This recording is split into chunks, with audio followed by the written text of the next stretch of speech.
پاک کے زمانے میں اگر بکری کے باندھنے کی یا اونٹ کے باندھنے کی رسی بھی جو دیتے تھے اس کا بھی انکار کریں گے، میں ان سے جہاد کروں۔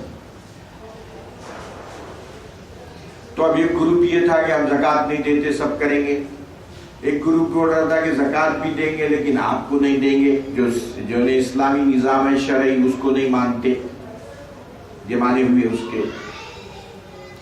تو آپ نے فرمایا کہ جیسے نماز اپنے شرائط کے ساتھ ہے، زکوٰۃ بھی اپنے شرائط کے ساتھ ہے۔ اب کوئی یہ کہے کہ ہم نماز تو پڑھیں گے لیکن وضو نہیں کرتی، یا نماز تو پڑھیں گے ہم عشاء کی لیکن 2 رکعت پڑھتے، 4 بہت ہو گئے، کیسا مانیں گے اس کو؟ تو اس لیے حضرت ابوبکر صدیق نے اس کو ارتداد قرار دیا اور فرمایا کہ یہ اللہ کے دین سے انحراف ہے۔ اب عزم صدیقی حضرت عمر رضی اللہ تعالیٰ عنہ وغیرہ یہ مشورے دیے، سوار ہو گئے، اونٹ پہ سوار ہو کے نکلے جہاد کو۔ اب صحابہ سامنے آ گئے، حضرت علی سامنے آ گئے، بولے نہیں ہمارا یہ مقصد نہیں تھا، ہمارا مقصد مشورہ تھا، آپ اتر جائیے۔ تقسیم عمل میں آئی، صحابہ کی تنظیمیں بنی، مسلمہ کذاب کے خلاف خالد بن ولید گئے، قطلغہ کے خلاف ایک پارٹی گئی، وہ ادھر ایک جماعت گئی، اور تقریباً دیہات میں سیدھے سادے لوگ پلٹ گئے تھے۔ اب جناب علی چوطرف فوجیں گئی اسلام۔ اب اس زمانے میں اور نازک ایک مسئلہ یہ ہو گیا تھا کہ موتا اردن کے پاس ایک گاؤں ہے موتا، اس میں پہلے حضور نے ایک غزوے میں صحابہ کو بھیجا تھا، تو وہاں وہ نامکمل بات ہوئی تھی اور انہوں نے کچھ نقصان پہنچایا مسلمانوں کو، تو حضور نے اس دوسری فوج اس کے لیے تیار فرمائی، جس کی صدارت یا جس کی امارت حضرت اسامہ کو دے دی، موتا، اور ان کو دے کے فرمایا کہ یہ لشکر روانہ ہو جائے۔ وہ لشکر جا کے ابھی تھوڑی دوری مدینے سے نکلا نہیں تھا کہ حضور کی وفات ہو گئی، اور ایک منزل و سفر طے کر چکا تھا۔ اب صحابہ کی یہ رائے ہوئی کہ یہ فتنہ ارتداد ہے، یہ فتنہ ارتداد کو کچلنے کے لیے ہم کو فوج کی ضرورت ہے، اور ہماری فوج ادھر جا رہی ہے، لہذا ہم اس کو واپس بلا لیں۔ حضرت ابوبکر صدیق رضی اللہ تعالیٰ عنہ نے فرمایا کہ جس جھنڈے کو رسول پاک نے اپنے ہاتھ سے باندھا ہے، حضور کی مخالفت کرنے والا پہلا آدمی ابوبکر بنے۔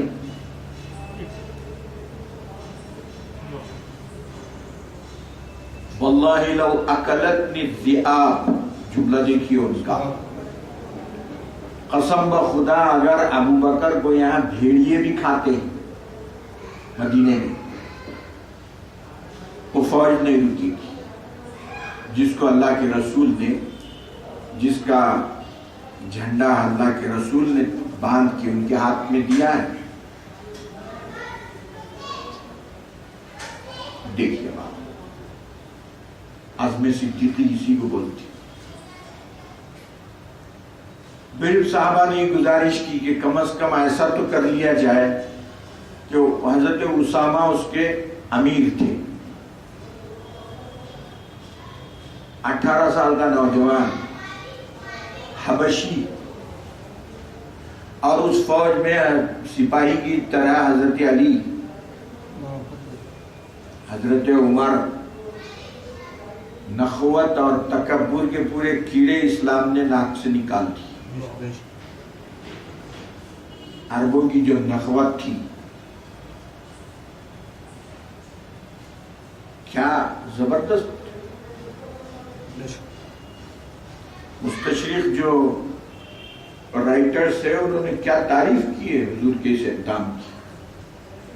18 سال کا جوان، اس میں بوڑھے لوگ، بزرگ لوگ بحیثیت سپاہی شریک.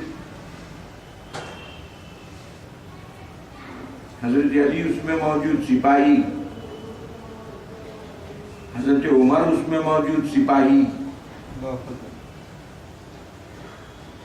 اور عرب کے بڑے بڑے قریشی سورما قسم کے لوگ. تو لوگوں نے کیا کہا پھر، اچھا آپ اس فوج کو اگر نہیں روکتے ہیں تو کم از کم یہ کیا جائے کہ کسی قریشی بڑے آدمی کو، عزت دار آدمی کو اس کا امیر مقرر کیا جائے اور اسامہ کو معزول کیا جائے. حضرت ابو بکر لال ہو گئے، بولے اللہ کی قسم، اللہ کے رسول نے جس کو متعین کیا، ابو بکر پہلا آدمی جو اس کی مخالفت کر کے اللہ کے رسول کی سنت کی، اس کو ہٹائے.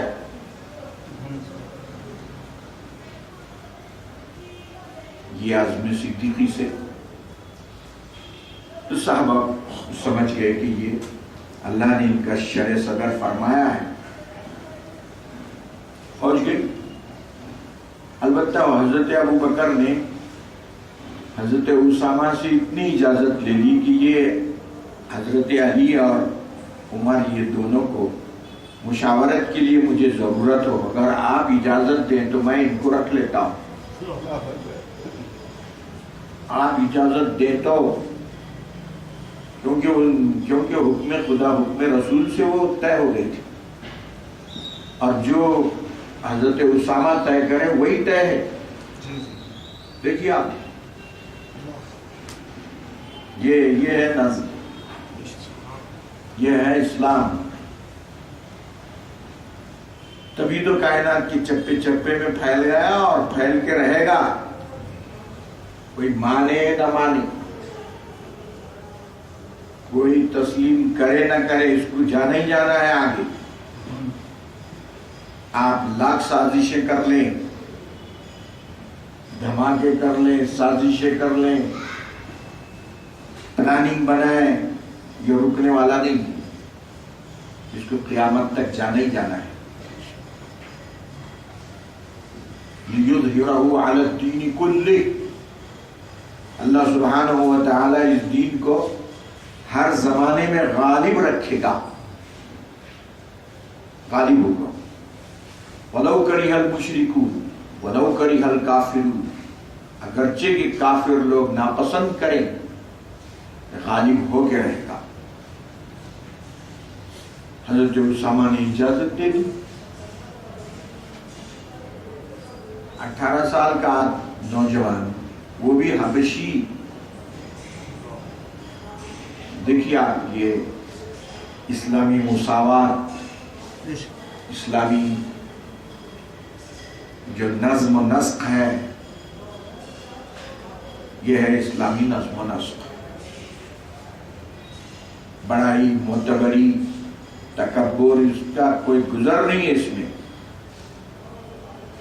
حکم رسول اور حکم خدا جو ہے you have to follow. وہ جناب لشکر دھوم دھام سے گیا اور بڑی جیت کے ساتھ واپس آیا، کامیابی ہوئی. اور ڈھاک ایسی بیٹھ گئی، کہنے والے ان کے پاس تو ارتداد کا فتنہ اتنا عام ہو گیا ہے، اور اس کے باوجود یہ لشکر بھی آ رہا ہے، پتہ نہیں ان کے پاس کتنی فوج ہے. وہاں تو فتنہ ہے، داخلی فتنہ ہے، اور پھر فوج ادھر باہر بھی آ رہی ہے. آخر ہے کتنی طاقت ان کی. اور ادھر صحابہ نے جو لڑائیاں لڑی، سب سے زیادہ سخت جو لڑائی ہوئی وہ مسیلمہ کذاب کے ساتھ، بنو حنیفہ کا. اور اس کے پاس جو ہے ایسے زبردست تیر انداز تھے، اس کے پاس 40,000 تیر انداز اس کے ایسے تھے کہ ماہرین. تو اس کی تاریخ میں لکھا ہے کہ صحابہ جو ہے پرندوں کی جیسی گر رہے تھے تیروں کے سامنے، مارے اور گر گئے، مارے اور گر گئے. ماہرین تھے پورے، وہ قلعہ بند تھے، وہ قلعے میں بند ہو کے صحابہ قلعے کے اطراف